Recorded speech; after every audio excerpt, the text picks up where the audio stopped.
L'enregistrement est donc lancé. Cette réunion va durer jusqu'à 10 heures maximum et elle vise simplement à vous donner quelques informations que je voulais vous donner en fait lors du dernier regroupement, mais que j'ai pas pu vous donner à cause du fait que j'étais pas bien et que j'ai pas pu venir pour le dernier regroupement. Donc, ces informations, bon, comme je le disais dans le message d'invitation que je vous ai envoyé, elles portent sur qu'est-ce qu'on fait maintenant, qu'est-ce qui se passe maintenant que la formation est terminée, quelles sont les prochaines étapes par rapport aux résultats et ensuite par rapport à la production des bulletins notes. Vous savez, ce sont des bulletins notes qui vont être attribués. Et puis aussi, je sais que certains d'entre vous ont des questions sur des possibilités de Master 2, donc je vais répondre à certaines questions par rapport à ça. Donc pour commencer, qu'est-ce qui se passe maintenant que la formation est terminée? Donc, il y a eu les oraux pour ceux qui étaient éligibles à passer des oraux à des oraux en novembre. Les notes reçues par ces participants vont être saisies dans le bulletin de notes global et les notes pour les différents modules pour lesquels des oraux ont été passés vont être donc recalculées sur la base des oraux.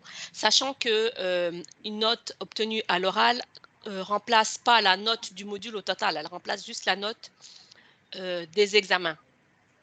Et seulement si elle est supérieure à la note des examens, vous pourriez par exemple avoir 14 à l'examen. Bon, pas 14, si vous avez eu 14 à l'examen, ça m'étonnerait que vous passiez un oral. Mais disons, si vous avez eu 11 à l'examen, mais que vous n'avez pas eu la moyenne au module, et puis qu'à l'oral, vous avez 10, ben, on ne va pas vous donner une note encore inférieure à ce que vous aviez eu à l'examen. Donc, on ne remplacera pas votre note obtenue initialement à l'examen par la note obtenue à l'oral. Donc, on va seulement remplacer la note obtenue à l'examen par la note obtenue à l'oral si la note obtenue à l'oral est supérieure à la note obtenue à l'examen. Donc, ce n'est pas la note du module au complet qui est remplacée par cette note obtenue à l'oral, c'est la note des examens et seulement si cette note des examens est inférieure à la note obtenue à l'oral. À partir de là, on va recalculer la note du module parce que la note du module, vous savez, prend en compte aussi bien les devoirs que les examens. Donc, on va recalculer la note du module pour prendre en compte les examens et la note de l'oral si on change. Et on verra si maintenant vous obtenez la moyenne au module ou si vous passez en fait le semestre. Donc, c'est ça qui va être fait. Et puis, les résultats partagés à l'université Sharon Diop. Et une réunion du comité de délibération se tiendra début janvier parce que moi, je suis en congé aujourd'hui. Et les collègues de la FASTEF sont pris parce que les 60 ans, la cérémonie des 60 ans de la FASTEF a commencé demain. Les célébrations des 60 ans de la FASTEF ont commencé hier et se tiennent sur 3 jours. Donc, les collègues de la FASTEF ne sont pas disponibles et moi-même, je suis en congé officiellement depuis hier soir. Donc, c'est en début janvier, quand je reviendrai des congés, qu'on va tenir la réunion du comité de délibération. On regardera vos résultats et puis les résultats seront validés définitivement. Et à partir de là, comme les résultats sont validés définitivement, on va lancer la production des bulletins de notes. Est-ce que vous avez des questions par rapport à cette première information donnée sur les résultats et la réunion de délibération? Non, ça semble clair pour tout le monde. Donc, très bien. Et une fois que les résultats seront validés début janvier et définitifs, je vous enverrai un email à chacun d'entre vous individuellement pour vous donner les notes définitives. Donc, les détails de vos notes définitives par module et de votre note par semestre, pardon. Et donc, vous serez informés. Bon, une bonne partie d'entre vous savent déjà qu'ils ont validé les 2 semestres, qu'ils ont déjà validé l'année, qu'ils ont les 60 crédits CTS, mais je leur fournirai quand même les résultats, évidemment. Et pour ceux qui ont passé des oraux, vous saurez alors si vous avez validé ou pas l'année, ou si vous avez validé ou pas le semestre que vous n'aviez pas validé avant, grâce aux oraux ou pas.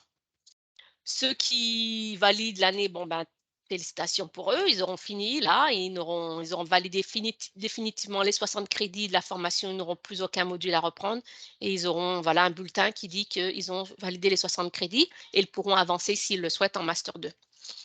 Ceux qui n'ont pas validé un semestre, par exemple, qu'ils ont validé juste un semestre sur 2, dépendamment de la note, des notes qu'ils ont réussi dans les modules du semestre qu'ils n'ont pas validé, ils pourront faire une demande s'ils le souhaitent au doyen pour repasser le ou les modules du semestre qui n'ont pas validé, pour lesquels ils n'ont pas la moyenne.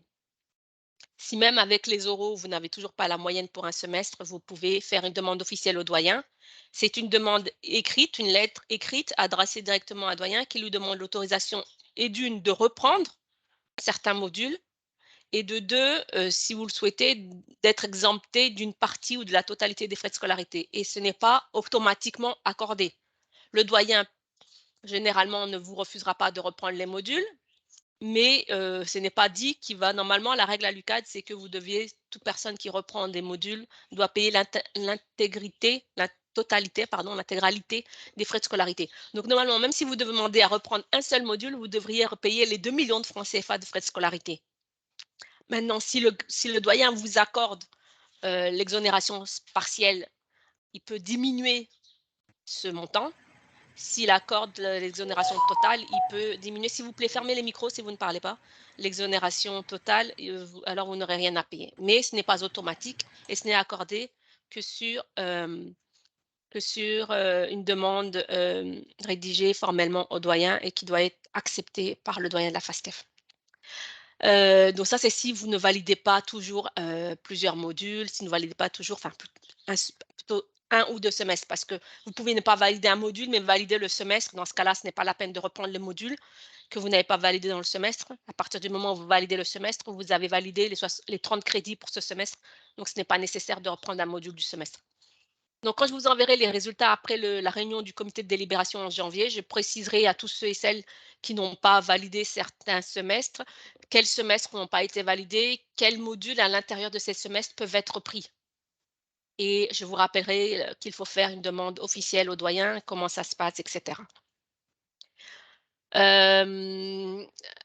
Dans tous les cas, que vous ayez validé ou pas, les bulletins seront ensuite produits par la FASTEF, par l'UCAD. Ça prend un certain temps. Vous attendez pas à recevoir dans la semaine qui suit la réunion de délibération de la FASTEF d'avoir vos résultats. Ça prend toujours, vous savez, l'administration académique prend toujours un certain temps. Donc, ça prend toujours du temps. Donc, vous pourrez ne pas recevoir les bulletins avant plusieurs mois, hein. Donc, il faut que vous soyez conscient. Et non seulement cela, mais vous ne les recevrez pas par courrier. On ne va pas vous envoyer par la poste vos bulletins de notes. Moi, je recevrai les bulletins de notes par papier que je vais scanner. Je vous ai envoyé à tous et à toutes individuellement votre bulletin de notes scanné. Maintenant, je dirais à toutes ceux et toutes celles qui ont la possibilité lors d'une mission d'être à Dakar, de passer récupérer l'original chez moi, ou s'ils connaissent des collègues, des gens de la famille en qui ils ont confiance à qui ils veulent donner la responsabilité de venir chercher le bulletin de notes, ils peuvent venir le faire auprès de moi. Mais vous devez m'envoyer un mail en me disant telle personne avec une copie scannée de sa carte d'identité va passer pour récupérer mon bulletin de notes. Et cette personne devra décharger, signer un document comme quoi elle a récupéré le bulletin de notes. Sachez qu'il n'y aura la FASTEF ne produit pas de duplicata. Ne perdez surtout pas votre original parce que très peu de gens qui ont demandé une duplicata l'ont eu.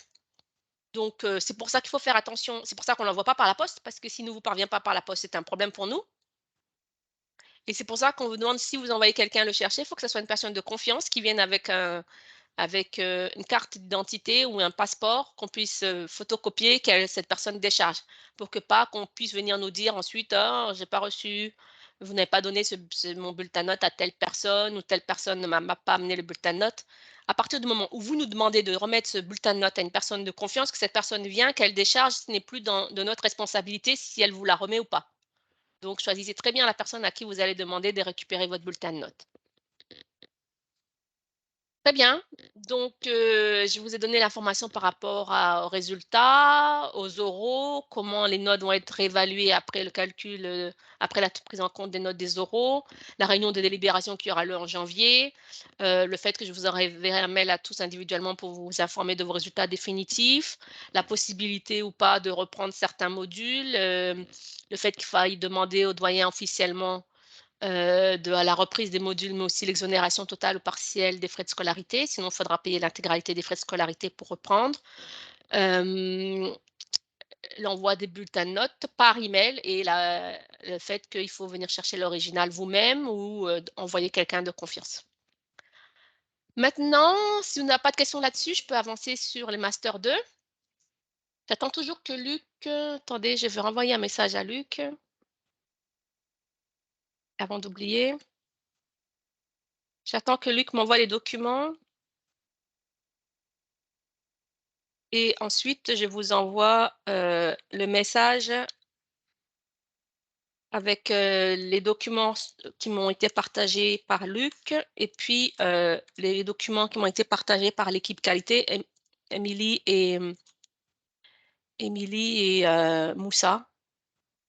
Donc, je vous reviens une fois qu'ils m'ont envoyé tout ça.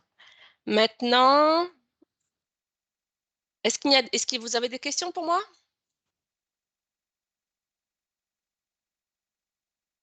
Pas de questions? Très bien. Je vois un message peut-être? Non. Monsieur Roger, oui, vous avez la main levée, allez-y. Monsieur Roger, je vous Oui, écoute. bonjour Madame Tessa. Bonjour. Oui, bonjour Madame Tessa. J'espère que vous allez bien. Bien, merci et vous? Merci, Oui. merci. Je vais bien aussi. Ma question, c'est par rapport au bulletin que vous devriez nous envoyer, pas les bulletins envoyés par la FASTEF en général, mais c'est que vous avez, parce que vous nous avez dit que ce serait imminent, et là, jusque-là, on n'a pas encore reçu. Est-ce que Non, ça, il ça faut va encore être attendre ou envoyé. bien? Il faut attendre parce que les notes définitives vont être si on avait fait la réunion du comité de délibération juste après le regroupement, je vous ai renvoyé les notes, mais comme on n'a pas tenu la réunion du comité de délibération et que ça se fera qu'en janvier, je ne peux pas vous transférer les notes qui ne sont pas définitives. Donc, même si je peux vous envoyer un email, ça va être fait début janvier, dès qu'on aura tenu la réunion du comité de délibération. D'accord, ok, j'ai compris. Mais c'est ça. Et ça ne sera pas un document officiel, ça sera juste un mail que moi je vous envoie pour vous dire voici les notes que vous avez obtenues par module, les notes du semestre et les notes de l'année, la moyenne de l'année. Et pour vous informer, bon voilà, vous avez validé 30 ou 40 ou 50 ou 60 crédits, vous pouvez reprendre tel ou tel Oui. module. Mais ça ne fera pas office, vous ne pouvez pas aller avec mon mail pour vous inscrire dans une formation en Master 2. Il faudra attendre le bulletin de notes officiel de la FASTEF. D'accord, ok. Merci. Merci. D'autres questions par rapport à ça?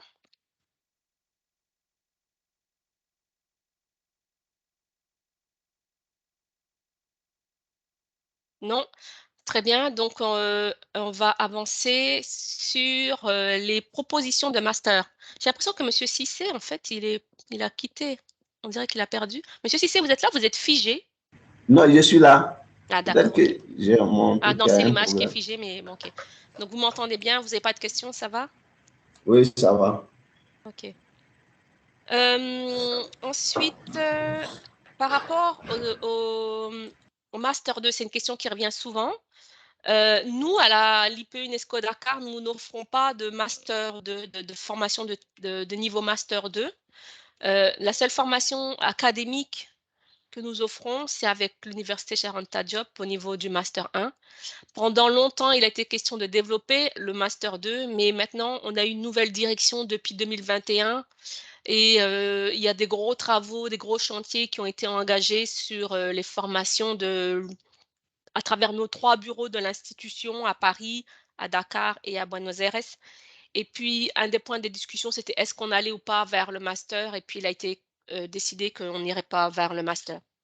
Donc, mais à travers les 3 bureaux, pour l'instant, ce qui est dit, c'est que nous n'engagerons pas, on n'a pas vocation à aller vers le développement d'un master. Donc, il n'est pas prévu que nous, à l'IPE UNESCO Dakar, d'ici les prochaines années, à moins qu'il y ait un revirement de la situation, parce que notre directrice qui est arrivée en 2021, pour des raisons personnelles, elle a dû, comment dirais-je, démissionner en 2022. Donc, on va avoir un nouveau directeur ou une nouvelle directrice en 2023. Donc, peut-être que ce nouveau directeur, cette nouvelle directrice va nous dire que non, non, non, il est absolument important que nous ayons vers un Master 2, je ne sais pas. Mais en tout cas, les dernières réflexions, les dernières discussions disent plutôt que nous n'irons pas, nous, à l'IPE UNESCO Dakar, vers un Master. Donc, de toute façon, là, nous n'avons pas de master, nous n'offrons pas de formation type master 2. Et il n'est pas prévu, d'après dernière discussion, qu'on aille dans ce sens dans les années qui viennent. Donc, nous n'avons pas de possibilité pour vous de continuer au niveau master 2. L'université Cheikh Anta Diop, évidemment, c'est une université des masters. Je pense que la plupart sont en présentiel, c'est dans la grande majorité, mais je sais qu'ils sont aussi en train de développer de nouvelles formations. Donc, Fanny Salimata n'est pas là aujourd'hui. Donc, je ne sais pas s'ils ont une possibilité de faire un Master 2 à distance. Ce n'est pas que je sache depuis les dernières informations que j'ai eues, mais ça fait un petit moment. Peut-être que maintenant, ils ont cette possibilité de faire un Master 2 à distance. Mais les dernières informations que j'avais eues l'année dernière, c'était que ça se faisait en présentiel à l'université Cheikh Anta Diop. Peut-être que Salimata nous donnera des informations plus à jour et que ça a changé depuis. Ce que je partage aux participants, aux anciens participants de la formation qui veulent faire un Master 2, c'est que je leur envoie un mail après la formation en leur donnant une liste de quelques institutions qui offrent des Master 2 en éducation à distance ou en mode mixte avec quelques regroupements sur des thématiques de l'éducation et puis qui vont bien avec le PSGE, dans l'analyse, la planification, notamment l'IREDU à Bourgogne. Et il y a beaucoup de nos anciens participants qui ont fait cette formation de Master 2 à Bourgogne, etc., etc. Donc, je vais vous envoyer une liste, mais elle n'est pas longue, hein, elle n'est vraiment pas très longue et elle n'est certainement pas exhaustive. Je ne peux pas évidemment faire une recherche exhaustive pour vous donner la liste de tous les masters qui existent dans le monde que vous pouvez faire à distance, c'est pas possible. Et c'est pas non plus mon travail. Je vous donne celles que je connais. Vous pouvez vous renseigner à partir de là, mais aussi c'est à vous, évidemment, de chercher, de creuser et de voir qu'est-ce qui existe. Peut-être il y a d'autres choses qui sont aussi ou sinon plus intéressantes que ce que je vais vous envoyer comme information et que vous pourriez faire. En tout cas, retenez que nous, à l'IPE, on n'a pas d'offre de Master 2 pour vous en ce moment. À la FASTEF, les dernières informations me disaient qu'ils avaient des Master 2, évidemment. C'est une institution académique, une université, mais en présentiel. Je ne sais pas si maintenant, ils ont une offre à distance. Et je vais vous envoyer quelques informations sur des Master 2 que je sais que certains de nos anciens participants ont fait et ont réussi. Mais ça ne sera pas une liste exhaustive et ça sera à vous de faire une recherche exhaustive et de contacter directement ces institutions. Je ne vais pas faire c'est pas moi qui vais contacter l'institution pour vous. Je vous donne les informations et après, c'est vous de contacter ces institutions. Voilà. Voilà en gros.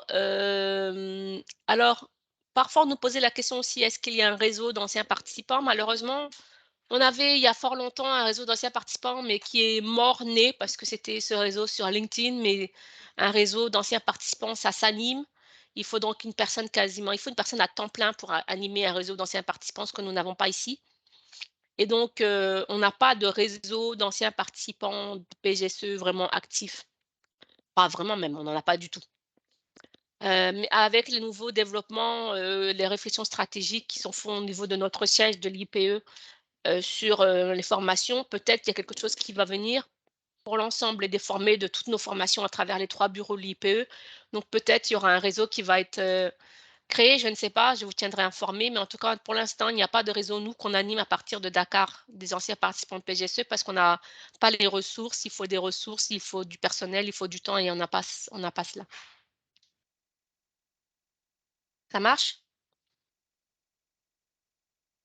Maintenant, une période de questions, peut-être 15 minutes, et après, je vais m'en arrêter là.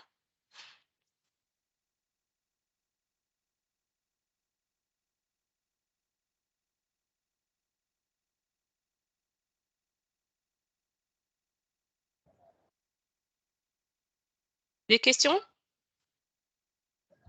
Oui, Monsieur Malandi? Madame Tessa, bonjour. Oui, bonjour, ça va? Ça va, comment vous allez? Ça va, on est là, merci. Et vous? Ah, ok, votre santé, ça va mieux?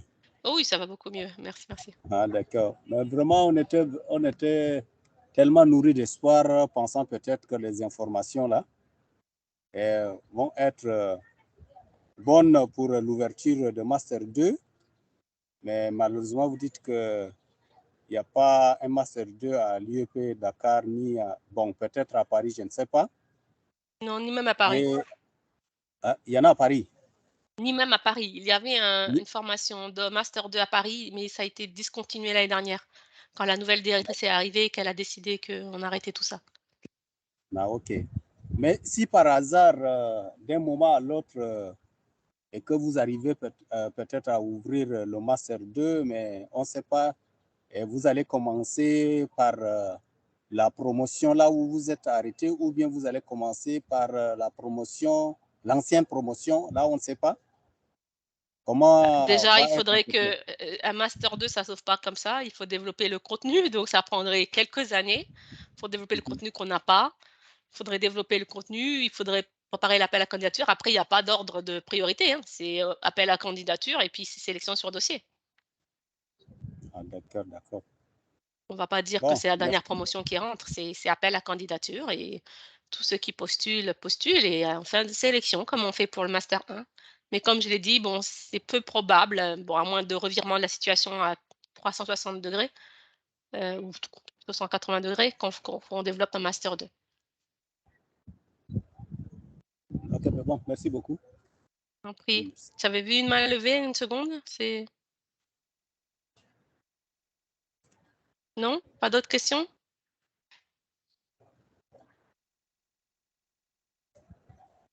Très bien. Bah, écoutez, s'il n'y a pas d'autres questions, il me reste à vous souhaiter des bonnes fêtes de fin d'année, un joyeux Noël pour tous les chrétiens.